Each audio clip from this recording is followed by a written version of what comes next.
యోహాను 17కి వెళ్దాం. Let's go to John 17. 5వ వచనం నుంచి చూద్దాం. ఆ మహిమతో నన్ను ఇప్పుడు నీ యొద్ద మహిమపరచు. ఇప్పుడు నేను మానవుడిగా వచ్చా, తగ్గించుకొని వచ్చా, అబ్రహాము యొక్క సంతానము యొక్క స్వరూపాన్ని ధరించుకున్నా, పాప శరీరాకారములో వచ్చా, దూతల కంటే తక్కువనిగా చేసినటువంటి మానవుడి శరీరంలోకి తగ్గించుకొని వచ్చా. ఇప్పుడు నాకు జగత్ పునాది వేయక మునుపు ఏ మహిమ ఉందో ఆ మహిమ నాకు మళ్ళా ఇచ్చేయి. ఏ మహిమ ఉందే జగత్ పునాది వేయక మునుపు తెలుసుకోవాలా?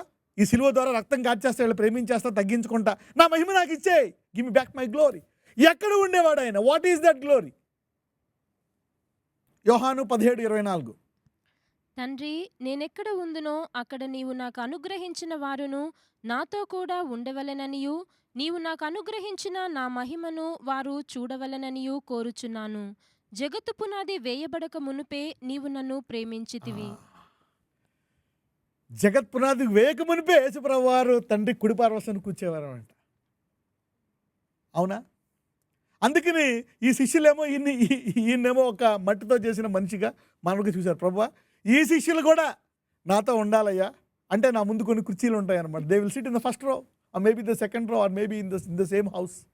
ఓకే, అందుకని వాడిని కూడా అనేవు. ఎందుకంటే 3.5 సంవత్సరాలు ఆయనతో పాటు ఉన్నారు కదా, అన్నీ వదిలేసి. చూడండి యేసుప్రభువు వారు ఎంత మంచివారు, నాతో సహవాసం చేశారు కాబట్టి వీళ్ళు కూడా నాతో ఉండాలి. ఈరోజు ఎవరైతే ఈ వాక్యంతో సహవాసం చేస్తున్నారో మీరు కూడా ఆయనతో పాటు అదే ఇంట్లో ఆయన కుర్చీ కనపడతా ఉంటుంది అన్నమాట తండ్రి పక్కన. ఆల్రైట్.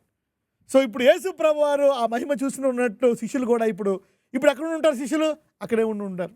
ఆయన కూర్చున్న చోట ఆ చుట్టుపక్కల ఎక్కడో కుర్చీలు ఉంటాయి వాళ్ళకి. ఓకే, చూస్తూ ఉంటారు. Alright. Now having taught you this, ఇది బోధించిన తర్వాత ఇప్పుడు యెషయా గ్రంథం 59. ఇప్పుడు అందరికి అర్థమైపోయింది. ఎంతమందికి అర్థమైపోయింది కుడి చేయి అనేది? ఎస్. ఇప్పుడు పాత నిబంధనలో ఒకవేళ తండ్రి నా కుడి చెయ్య అంటే ఎవరు? That's it. ఒకవేళ యేసయ్య నా కుడి చెయ్య అంటే ఆయన చెయ్య. అవునా కదా? ఎస్. దెర్ ఆర్ అగైన్ తండ్రి నా కుడి చెయ్య అంటే యేసయ్య. ఓకే, యేసయ్య నా చెయ్య కుడి చెయ్య అంటే దట్ ఈస్ లిటరల్గా ఆయన చెయ్య అన్నమాట. Okay, right. చూద్దాం. యెషయా గ్రంథం 59, 16, 17 వచనాలు. సంరక్షకుడు లేకపోవుట ఆయన చూచెను, మధ్యవర్తి లేకుండుట చూచి ఆశ్చర్యపడెను. కాబట్టి ఆయన బాహువు ఆయనకు సహాయము చేసెను, ఆయన నీతియు ఆయనకు ఆయన నీతియే ఆయనకు ఆధారమాయను. 17. నీతిని కవచముగా ఆయన ధరించుకొనెను, రక్షణను తల మీద శిరస్త్రాణముగా ధరించుకొనెను. ఓకే, యెషయా 63:5. నేను చూచి ఆశ్చర్యపడితిని, సహాయము చేయువాడొకడును లేకపోయెను, ఆదరించువాడెవడును లేకపోయెను, కావున నా బాహువు నాకు సహాయము చేసెను. ఓకే, ఇక్కడ ఒకసారి ఇంగ్లీష్లో చూద్దాం. ఒకసారి 59:16 వెళ్దాం. ఒకసారి ఇంగ్లీష్లో ఏమని ఉంటుందంటే చూడండి, ఇంగ్లీష్లో నా బాహువు అని ఉంటుంది, ఆయన బాహువు. కానీ ఇక్కడ ఇంగ్లీష్లో ఏమనుంది? ఆమ్, హిజ్ ఆమ్, హిజ్ ఆమ్. ఆమ్ అంటే ఇదన్నమాట, భుజం. ఇది ట్రాన్స్లేషన్లో కూడా చూడండి, ఇక్కడ ఆయన సంరక్షకుడు లేకపోవడం ఆయన చూశాను, మధ్యవర్తి లేకుండా చూచి ఆశ్చర్యపడాను, కాబట్టి ఆయన బాహువు ఆయనకు సహాయము చేశాను. ఇక్కడ ఎవరి గురించి మాట్లాడుతున్నారు? ఇది ఎవరి గురించి? ఇది ఎవరు మాట్లాడుతున్నారు? తండ్రి. ఆయన బాహు, హిజ్ ఆర్మ్ బాట్ సాల్వేషన్. చూద్దాం 63:5 చూద్దాం. చూడండి అక్కడ ఇంగ్లీష్లో ఏమైనా ఉంటుందంటే దేర్ఫోర్ మై ఓన్ ఆర్మ్, తండ్రి యొక్క భుజము. ఆర్మ్ అంటే ఎంతమంది తెలుసు? ARM, this is the arm. Okay, yeah, arm brought salvation to me. మీ అందరికి అర్థమైపోయింది. ఇది తండ్రి అంటున్నాడు, నా భుజము నాకు సహాయము చేసింది. ఓకే, అందరూ పడిపోయారు, పాపంలో ఉన్నారు, వాళ్ళని మళ్ళీ నేను తెచ్చుకోవాలి. ఎవరు చేశారు సహాయం? ఎవరు లేరు వాళ్ళకి నాకు మధ్యలో. నా కుమారుడు చేశాడు కానీ, అన్ని చేశాను కానీ. చూద్దాం 98:1, కీర్తనలు 98:1. యెహోవా ఆశ్చర్యకార్యములు చేసియున్నాడు. ఆయనను గూర్చి క్రొత్త కీర్తన పాడుడి.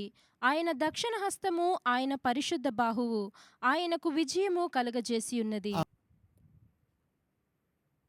చూసారా, ఇక్కడ రెండు ఉన్నాయి. ఇక్కడ దేవుడు అనే పదము అనేక సార్లు తండ్రికి వాడతారు, అనేక సార్లు కుమారుడికి వాడతారు, అనేక సార్లు పరిశుద్ధాత్మకు కూడా వాడతారు. అవునా? మనం పరిశుద్ధాత్మని ఏమంటాం? పరిశుద్ధాత్మ దేవుడు. కుమారుడిని ఏమంటాము? దేవుడు. తండ్రిని ఏమంటాము? దేవుడు. గుర్తుందా?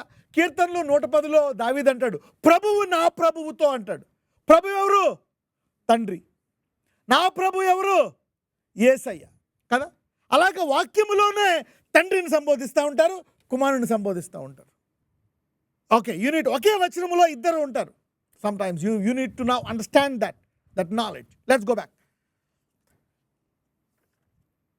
ఓకే, అది చూద్దాం. 98:1. యెహోవా ఆశ్చర్యకార్యములు చేసియున్నాడు.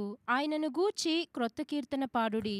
ఓకే, ఆయన దక్షిణ హస్తము, ఆయన పరిశుద్ధ బాహువు ఆయనకు విజయము ఓకే. కలగజేసియున్నది.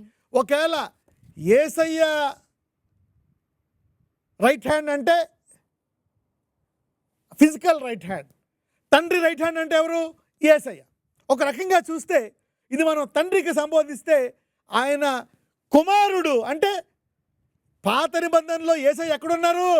కుడి పక్కన, తండ్రి కుడి పక్కన. సో ఆల్ ద గ్లోరీ, అందుకే అంటాడు ఇంతకు మునుపు నా మహిమ ఏమై ఉన్నది? తండ్రి కుడి పక్కన.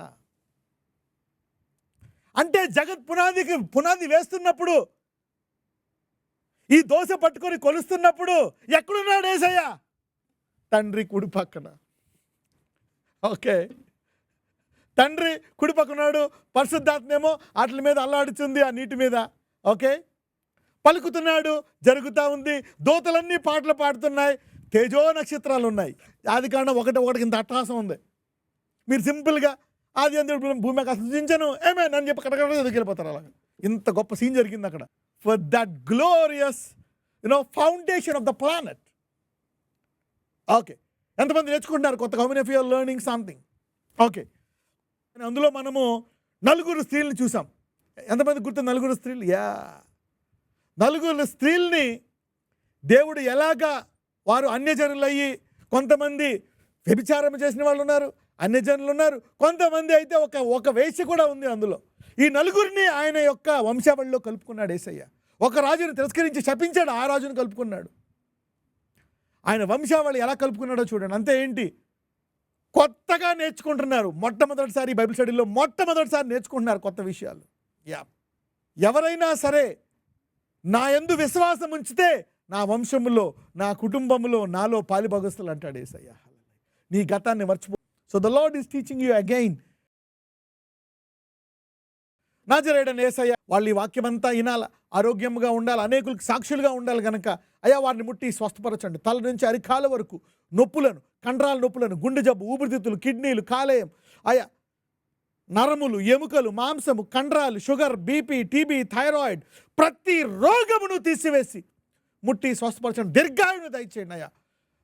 వారు మనవలు అయ్యా పెళ్లి వయసు వచ్చే వరకు వాక్యము బోధించినట్లు వీరికి ఆయుష్ దయచేయండి, సహాయం చేయమని నాజరేయుడైన యేసుని ప్రార్థిస్తున్నాము తండ్రి. ఆమేన్.